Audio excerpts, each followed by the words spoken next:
Honorables sénateurs et sénatrices, je me lève aujourd'hui pour parler de l'urgence de lutter contre la violence faite aux femmes et aux filles. Comme vous le savez tous, hier, le 6 décembre, a marqué une journée de commémoration très importante dans la lutte contre la violence féminine. Il y a 30 ans et un jour, le 6 décembre 1989, 14 jeunes femmes ont été tuées par une violence misogyne, insensée et indéfendable. Ces 14 femmes fréquentaient l'école polytechnique et travaillaient à obtenir leur diplôme d'ingénieur lorsqu'un homme a décidé d'ouvrir le feu dans leur classe et les tuer simplement parce qu'elles étaient des femmes. Honorables sénateurs, sénatrices, il existe de nombreux types de violence à l'égard des femmes. Ils comprennent la violence entre partenaires intimes qui comprend les coups, la violence psychologique, le viol conjugal et le féminicide. La violence et le harcèlement sexuel, à savoir le viol, les actes sexuels forcés, les avances sexuelles non désirées, les abus sexuels sur les enfants, les mariages forcés, le harcèlement de rue, la traque et le cyberharcèlement. La traite des humains, des personnes qui peut signifier esclavage, exploitation sexuelle, exploitation, le mariage des enfants et la mutilation génitale féminine.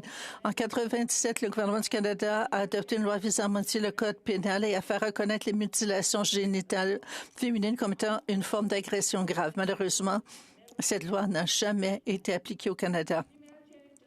La mutilation génitale féminine se pratique dans plus de 90 pays et sur tous les continents.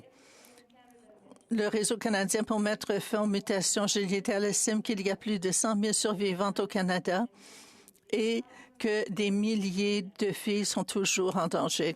Honorables sénateurs et sénatrices, la journée du 7 décembre s'inscrit dans le cadre des 16 jours d'activisme annuel contre la violence sexiste des Nations unies.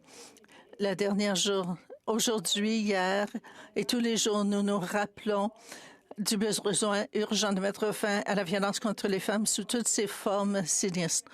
Selon l'Observatoire canadien du féminicide pour la justice et la responsabilisation, 92 femmes et filles ont été tuées au Canada au cours des 6 premiers mois de 2021 contre 78 en 2020 et 60 en 2019.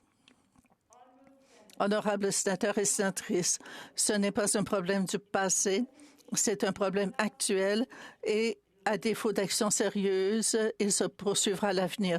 Travaillons ensemble pour que nos petites filles ne subissent pas la même violence que nos mères, nos sœurs et nos filles. Merci.